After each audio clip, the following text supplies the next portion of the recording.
as the Dean of the Women in the Senate. She has been serving as a mentor to other women senators when they first took office. She builds coalitions. She proves that Senate women are not solo acts, but work together to get things done. She is a trailblazer. Her first election was a successful run for Baltimore City Council in 1971, and she, as of March 17, 2012, has become the longest serving woman in the history of the United States Congress. And I always take her mantra with me, that when in the face of adversity, you square your shoulders, you stand up straight, and you put on your lipstick.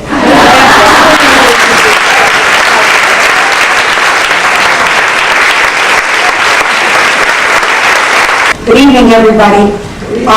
First of all, I want to thank the Women's Hall of Fame for hosting this wonderful event to commemorate Title IX and also to honor those who were the prime movers of Title IX. It's a great event, and hopefully it raises money for the Women's Hall of Fame. I encourage every single one of you, if you haven't been up to Seneca Falls, to see where it all happened, where it all got started, where that first group of women squared their shoulders, put their lipsticks on, and gave them hell and started a new American revolution. You want to go up to Seneca Falls, and you're glad that you're here supporting this event tonight. It's just wonderful to share the stage and the podium with Michelle Kwan, who thrilled and excited so many of us as she took to the ice, particularly for the Olympics. You know, Michelle, I don't think you realize, first of all, I'm not a skater. I spent a good part of my life being on thin ice, but I'm not a skater.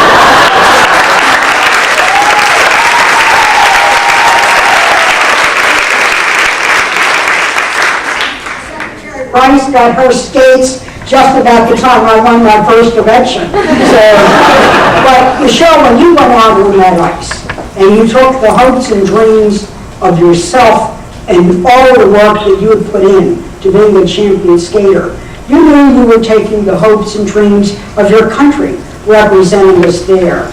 But also what you were doing was taking the hearts of little girls all over America who wanted to get out there, to give it their personal best, to give it a try, to give it a go.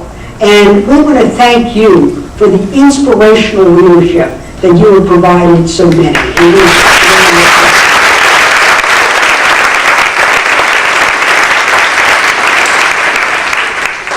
Rice's considerable achievements, her compelling personal narrative, and the fact that as she represented the United States of America, she really too took the hopes and dreams of the United States of America as she traveled and was the United States of America in so many places.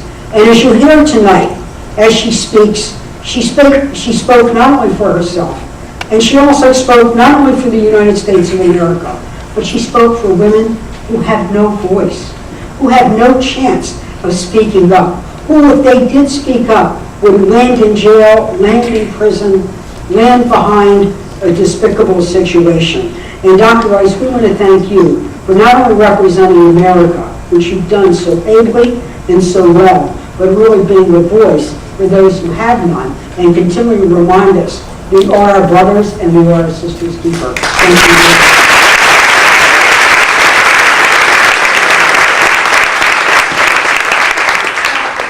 Terrific that we have this event tonight. We are days and weeks away from the London Olympics. We're going to see a lot of big splash.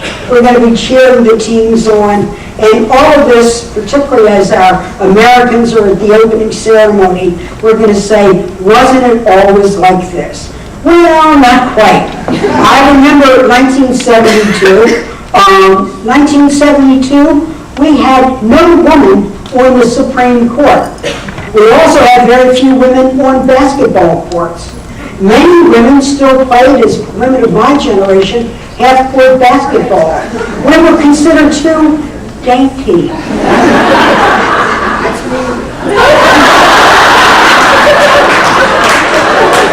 opportunity to play full-court, full-time basketball.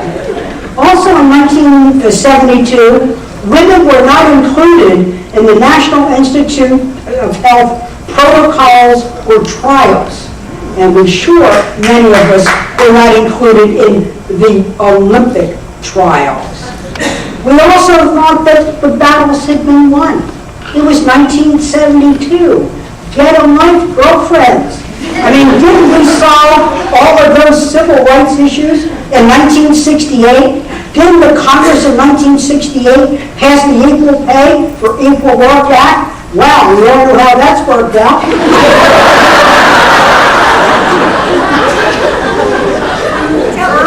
Lyndon Johnson, we passed the great Civil Rights Act to open up doors.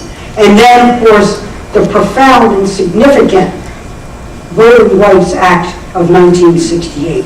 Those were the three most significant civil rights acts. So people felt that the battle had been won.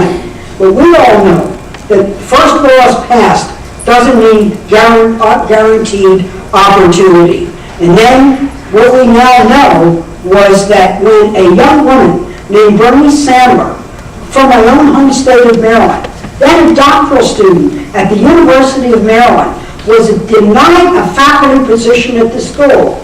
They said, hey, you come on too strong for a woman. We don't know if you're going to quite fit in. Gee, we don't know about you. She was heartbroken. She saw her dreams shattered. All of that hard work. You know what it's like to go get a PhD. And it was that denial that sent her on the way. And in 1970, Dr. Sandler sat in a congressional hearing about women's rights being held on the subcommittee on higher education. She was mesmerized. This led her to go to work with the charismatic and talented Congresswoman Patsy Mink. Patsy Mink took hold of these issues and began an early draft of Title IX, having Dr. Sandler at her side. And then over in the Senate, a man by the name of Senator Birch Bayh introduced also legislation that would add yet another new title called Title IX. Well, like they say, the rest is history. Those people put their lives on the line, listened to the stories of people in their day-to-day lives, and they changed the law books, they changed history, and they changed the personal history of so many women. And we want to give them a tribute.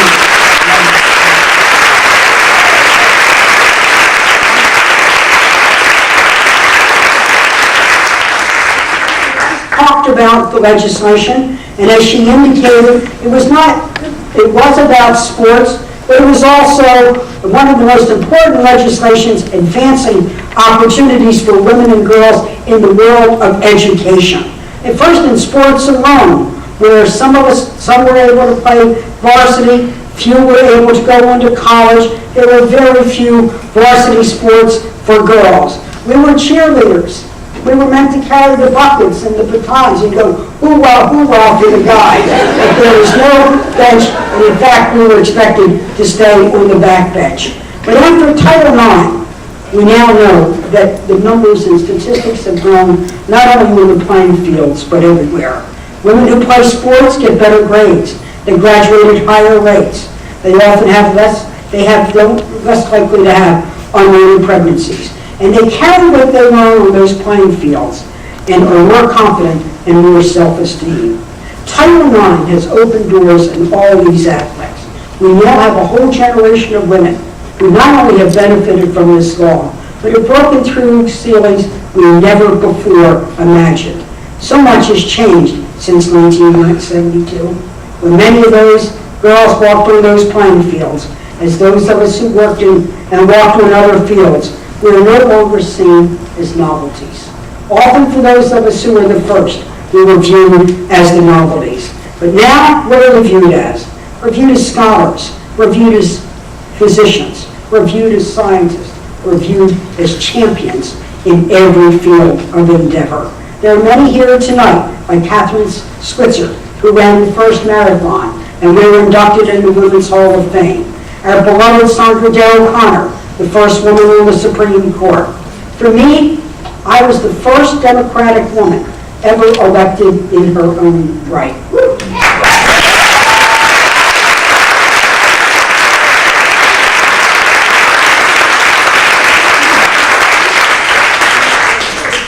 Ago, when I took my oath for my 5th term, I became the longest serving woman in the history of the United States Senate, joining Margaret Chase Smith in the history books. And tonight I bring you the greetings of the women of the Senate. I told them I was coming over here, and all 17 of them wanted to say hello and bring their personal greetings, and also say every day they're trying to do their personal best to lead the country. One of the things when we were inducted into the Hall of Fame, Kathleen and I talked to many other inductees, and there were 3 things that we had in common. And let me conclude by sharing these 3 things. One of the first things was, though we were in many instances the first, we all wanted to be the first of many. And we saw it as our obligation, as our responsibility, as that a door opened up for us. We wanted to make sure that a door opened for others and to encourage and mentor other people to come into our fields of endeavor. The other thing was that often our greatest no that we heard became our greatest yes. No, you can't do that. Well, who ever heard of a girl doing that? No woman could ever run for Baltimore City Council and beat the machine. Well, why are we even thinking that? With that word no in our ears, but we turned it to yes in our hearts. Our biggest no became our greatest yes. And that's one of the other things that we need to continually tell those who hear no too often, that yes, you can. And then last but not at all least, that behind every me, there's a whole lot of we.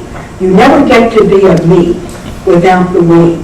First of all, the public institutions, public schools, public libraries, public recreation centers, public playing fields, that enable you to come no matter what's your background, what's your zip code, or the size of your family wallet. And then also, all of those young girls out there, it was the parents who drove them to practice, it was the teachers, it was the coaches. Behind every one of those champions, there's a whole lot of we. And we have to remember that in this country, even when you succeed with your own grit, determination, and talent, behind you is a whole lot of we. And we got to keep the we happening and growing. So we salute Title IX, and we salute the people who made it happen. And you, Senator Bai, if I might say, you've been a great inspiration to many in the Senate. When your own beloved wife died of breast cancer, you took that cause up as well. And you were one of the first to speak about that dreaded disease and how we needed to increase research. You really began the race for the cure in the Senate. For all of those everywhere, too, who took that personal tragedy, we want to salute you. And to show that men of quality never fear we women who seek equality.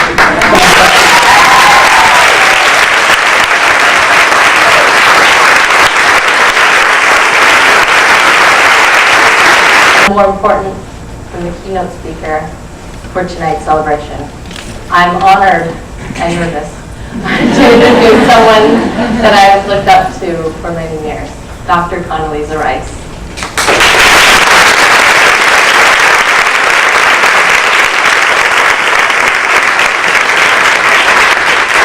Secretary Rice appointed me as the first public diplomacy envoy in 2006, and since then she's continued to be so significant in my life as I studied at Fletcher School of Law and Diplomacy and as I pursue a career in public service.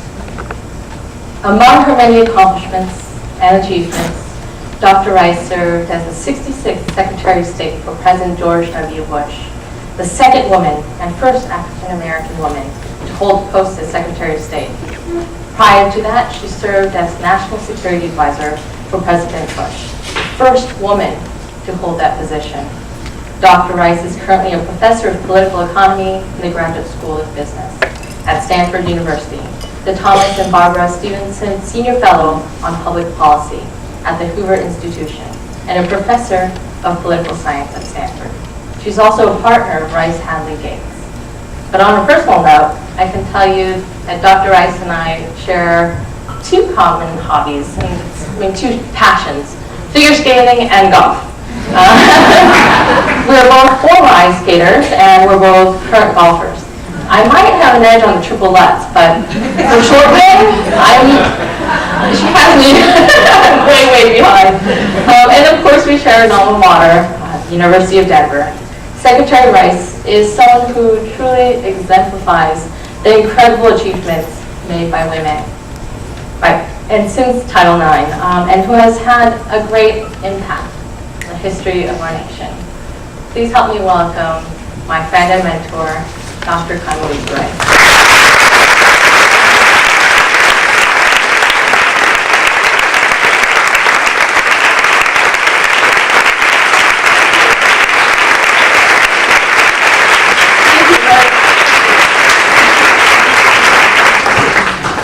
Well, it is wonderful to be here at the Gallup building, the Gallup organization, and thank you for letting us be in this wonderful space. I obviously am very honored to be with you on this momentous occasion, celebrating the 40th anniversary of Title IX. I'd like to thank my good friend Bev Ryder and the Women's Hall of Fame, the National Women's Hall of Fame for this event. It's great to see Senator Barbara Mikulski, not just a real pioneer, but really the definition of a public servant with integrity and dedication to our nation. And so I'm delighted to share this with you.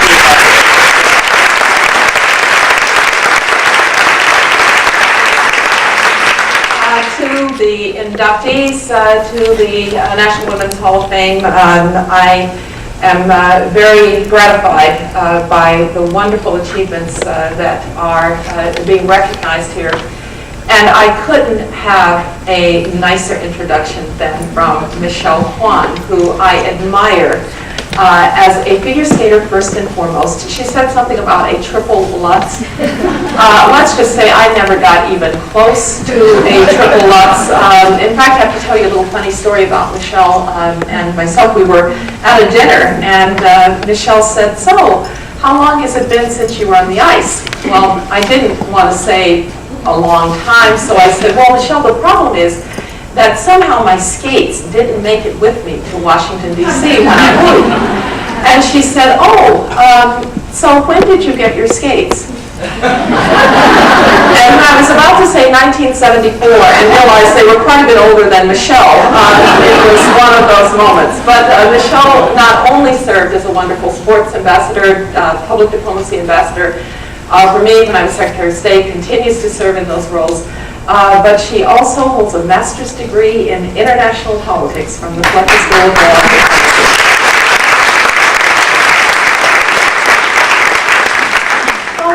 About Title IX. It has transformed our country in so many important ways. We celebrate very often what it has done for women in sports, and that is in many ways the most dramatic.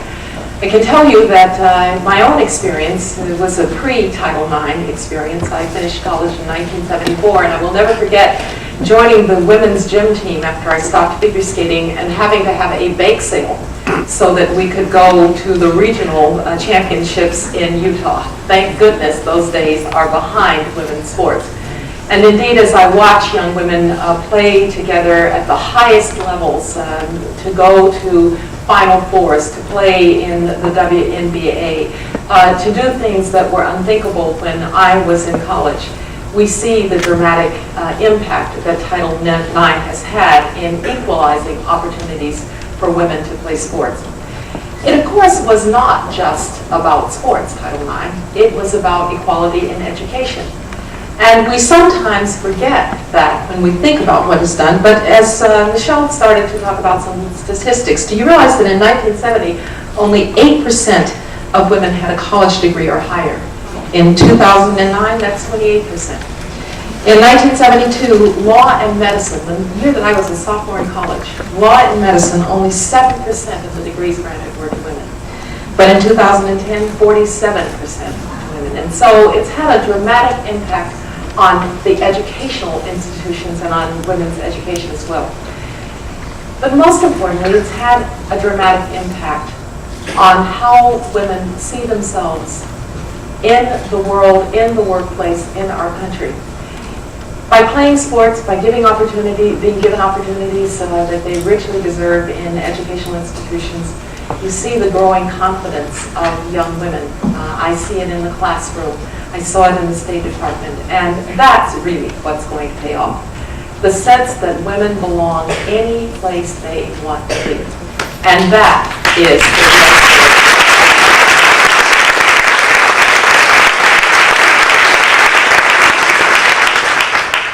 So Title IX has had a wonderful impact on women. It's had a wonderful impact on our institutions. It is noteworthy, for instance, that we see more and more women as CEOs. We see more and more women as university presidents. We see that 3 of the last 4 secretaries of state have been women.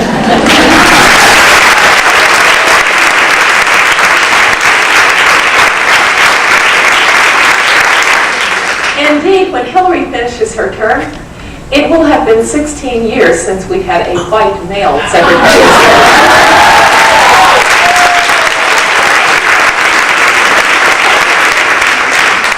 And so women are making progress. But if there is anything that we know about human progress, it is that it is not by accident. It may seem inevitable in retrospect, but of course it wasn't inevitable. It was because there were dedicated and patient patriots who were determined that women would have rights and opportunities. And when we have an anniversary, like the 40th anniversary of Title IX, it gives us a chance to celebrate what they brought. It gives us a chance to celebrate their dedication and their spirit. Gives us a chance to remember the hard knocks that they endured so that we might be able to have a celebration like this. But it also challenges us never to forget that hard-won gains are never, ever to be taken for granted. Things can roll backwards. Things can refuse to continue to progress.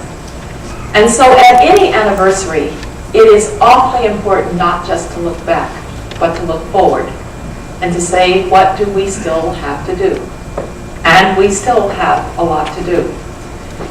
This anniversary also calls for me one other important fact to mind. The United States of America, because it is the greatest multi-ethnic democracy on the face of the earth, the greatest multi-ethnic democracy ever known to humankind, is very often a kind of beacon, a kind of bellwether for people of what human history ought to look like and how it ought to unfold. And so others look, too, to see how we think about and how we treat women. And in so many places around the world, women are still not just not equal. They are barely considered to be human.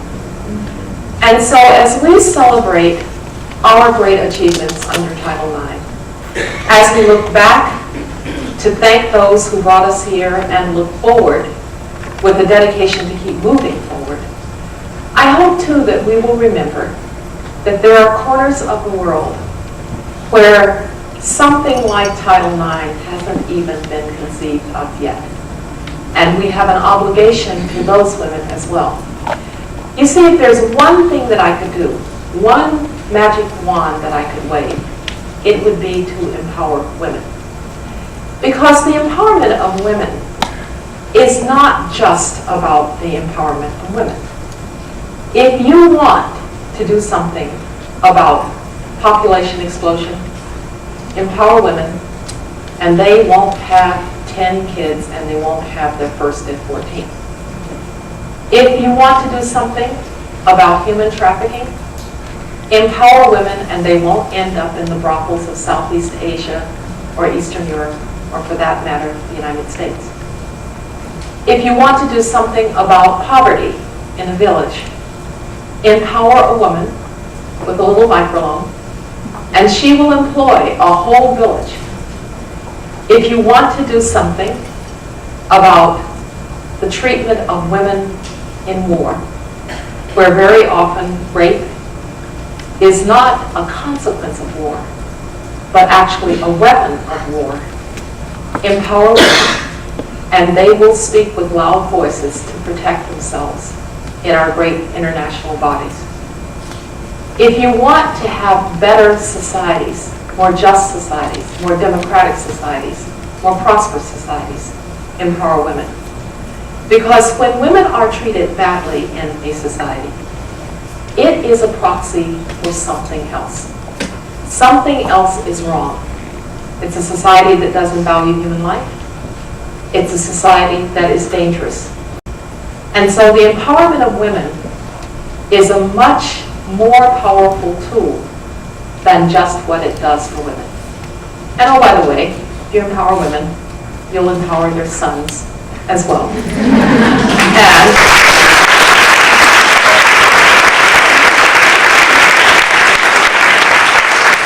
And in time, those sons too will defend the rights of women. And so Title IX has had a wonderful transforming effect on our country, and we see its results here. But the spirit of Title IX has much more work to do at home and abroad. And as we celebrate this anniversary, let's keep that in mind, and let's pledge to make the world not as it is for women, but as it should be. Thank you very much.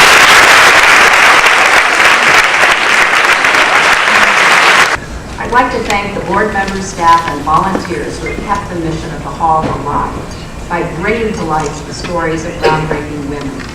I also want to thank one of my predecessors, Dr. Condoleezza Rice, a pioneer in her own right and a champion for women's progress. So many of us remember the doors that were closed to us before Title IX. Women were denied access to playing fields, science labs, even classrooms.